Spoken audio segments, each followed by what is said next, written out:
I'm sure you've all played or at least heard of Mario Kart before. Everyone has a favorite game in this series, whether it be Mario Kart DS with its fun mission mode or Mario Kart 8 Deluxe with the new DLC and huge amounts of content.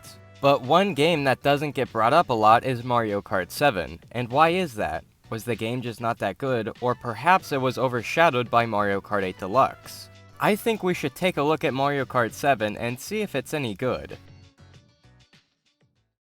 When you start up the game, you're met with 4 main modes: Grand Prix, Time Trial, Balloon Battle, and Coin Runners. For some reason, Versus Mode doesn't make a comeback from Mario Kart Wii. It's not a huge deal, but it is an odd exclusion. We'll start with Grand Prix and come back to the other modes later on. Just like every other Mario Kart, we have 50, 100, and 150cc with an unlockable mirror mode. For anyone who's unfamiliar with how CCs work, they determine the overall speed and CPU difficulty. After picking a CC, we are then met with a character selection screen. The starting roster is pretty standard. Characters like Mario, Bowser, or Yoshi are to be expected. Like any other Mario Kart game, there's plenty of unlockable characters. We have some normal characters like Daisy, Wario, and Rosalina, but more bizarre characters like Wiggler, Lakitu, and Shy Guy make it into the roster. Heck, even Queen Bee from Super Mario Galaxy makes an appearance here. While this cast is a bit strange, it is nice to see more variety in the roster. Unfortunately, other characters like Waluigi and Diddy Kong were cut, but I don't really mind Nintendo adding different types of characters. So, while the new choices are strange, I can at least appreciate the inclusion of new characters. After you select a character, you'll have to design a kart.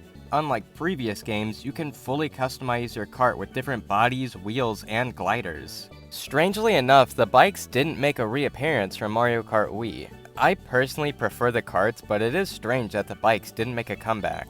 Anyways, there's a lot of interesting and unique designs for bodies and wheels in this game. Some of my personal favorite karts are the Tiny Tug, the Barrel Train, and the Blue 7. Even some of the older karts make a comeback, like the B-Dasher from Mario Kart DS, and I'm pretty sure the pipe frame originated from Mario Kart 64. So all things considered, I think this game has a pretty solid kart selection. I love the obscure and random designs, it just makes the game feel more charming. Seriously, I am a Tiny Tug stan. That kart is adorable. The designs for wheels and gliders aren't as interesting in my opinion, but there still are some good ones like the mushroom wheels and the Peach Parasol glider. So, once you pick a character and customize your kart, it's time to pick a cup.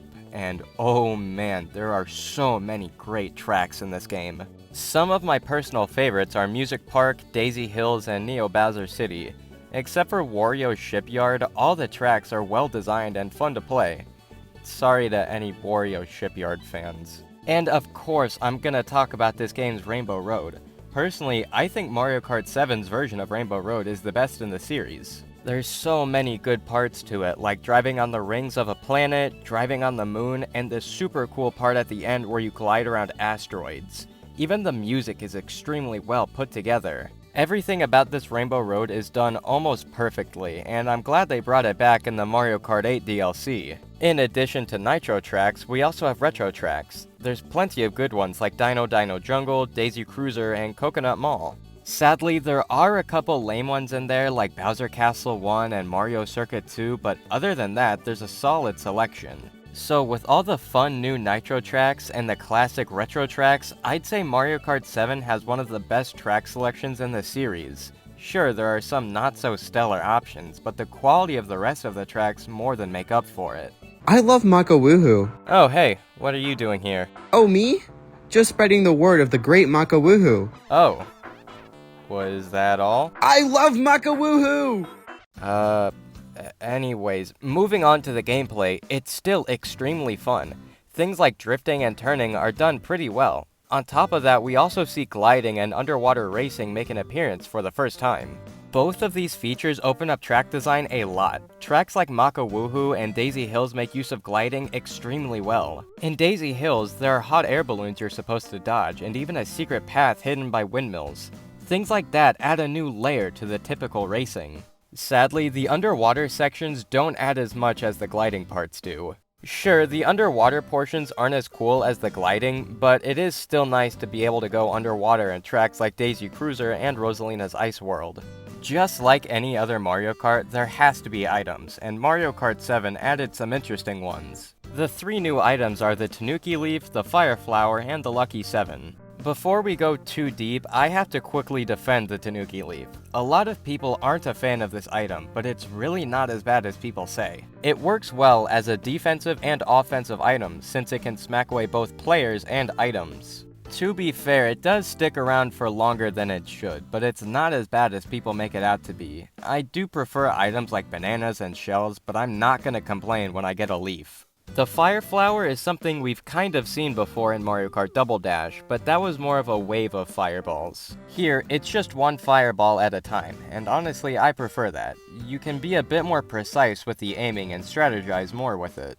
I'm not saying the Double Dash version is bad, but I think Mario Kart 7 improved on the idea. Lastly is the Lucky 7, an item that seems too crazy to even be real. The Lucky 7 is an item that gives you a banana, a green shell, a red shell, a mushroom, a star, a blooper, and a bomb-bomb. It's a pretty rare item, but it's still stupid good. The fact you get a star along with a red shell and a mushroom in the same item is just insane to me.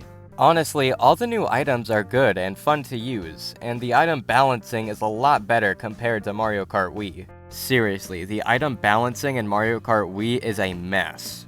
Since we've looked at all the Grand Prix content, let's shift over to Balloon Battle and Coin Runners.